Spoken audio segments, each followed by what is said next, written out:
In this video, we'll use factorial and double factorial to generate the dataset of the Taylor-Maclaurin series expansion for the Q function.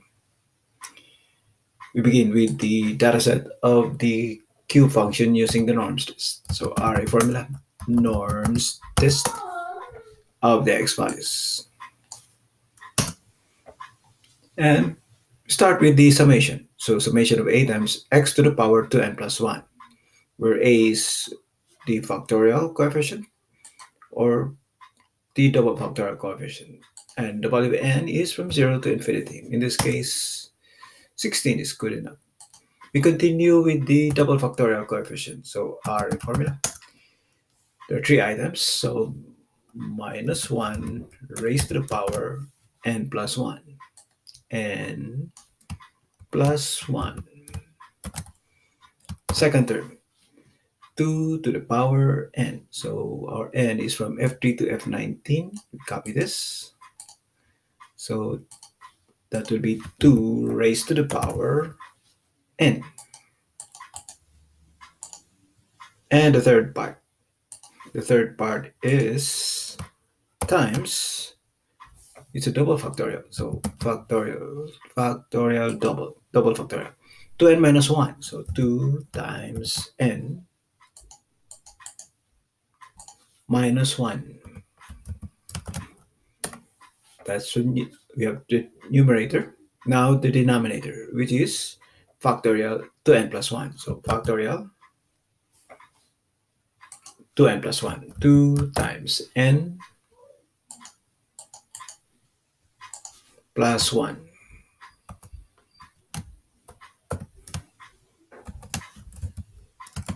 Then enter.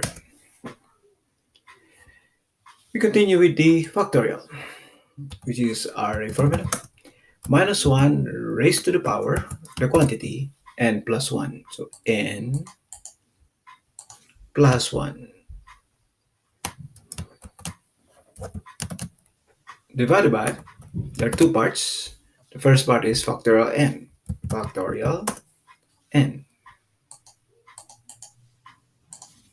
Second part is the quantity 2n plus 1. So 2 times n plus 1. And enter. These values here are exactly the same, except for the first item. So this should be negative 1. At n equals 0, this should be negative 1. So we'll correct this. So if n equals 0,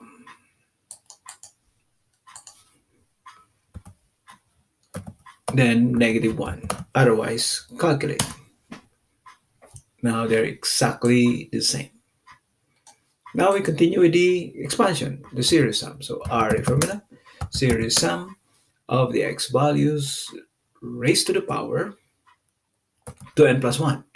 2n plus 1 starts from, at n equals 0, 1. So starts from 1, followed by 2 times 1 plus 1, 3. 2 times 2 plus 1, 5. 2 times 3 plus 1, 7. So 1, 3, 5, 7, 9. The increment is 2. And the coefficient, we can choose this, the factorial or the double factorial. Let's start with the double factorial. And we'll chart this. Insert chart. And we'll use the scatter chart. Customize series trend line polynomial to the 8th degree.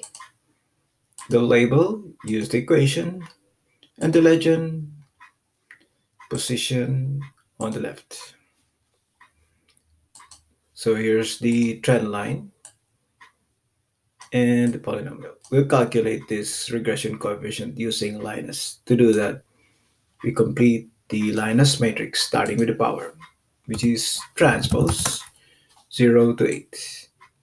And the elements of the matrix. So this will be array formula of the x values raised to the power 0 to 8.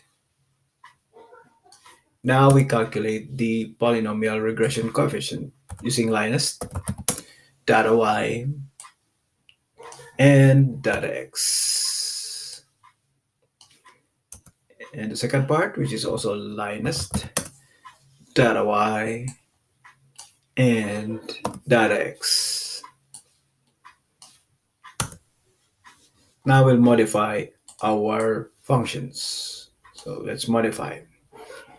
This should be, we'll modify this. So edit chart, the vertical axis, show the axis line. That's the axis line.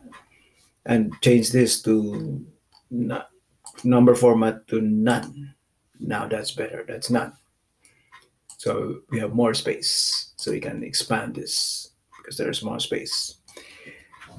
Next, we modify our make this q function. So this will be negative x.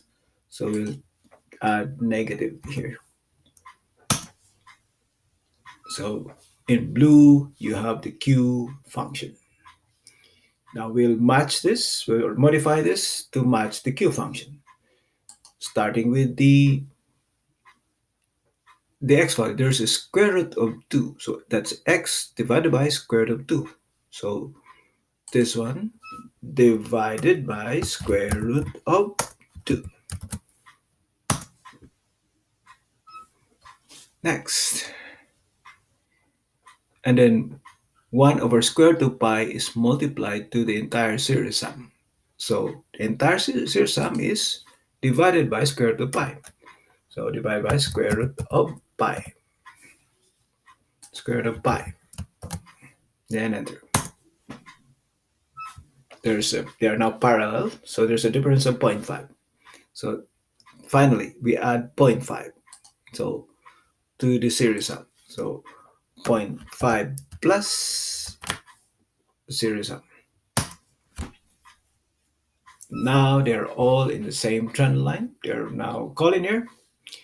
Their data sets are exactly the same. The polynomial regression coefficients are exactly the same. Starting with x to the 0, it's 0.5. The coefficient of x, negative 0.399. Coefficient of x squared, 0. This is 4.01 times 10 to the minus 23. That's already 0. 1.98 times 10 to the minus 19. That's already 0. X cubed, 0.0656, 0.0656, 0.0656. X to the fourth, that's 2.08 times 10 to the minus 22.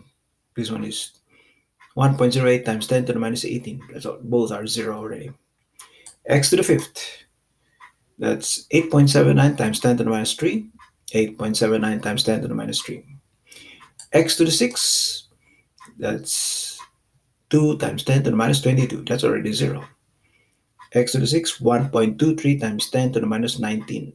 18. That's already 0. X to the seventh, 5.98 times 10 to the minus 4. 5.98 times 10 to the minus 4. X to the eighth, that's 3.17 times 10 to the minus 23. 3.52 times 10 to the minus 19. These are 0. Suppose I'll change this because we're using the expansion coefficient, which is the double factorial. Let's replace this with factorial.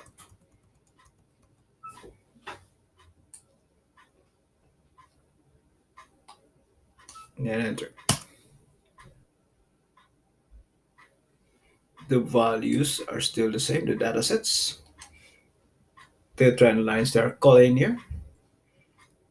The polynomial regression coefficients are still the same. So this completes the use of factorial and double factorial and the NORMSDIST to generate the trend line and data set and polynomials of the Q function.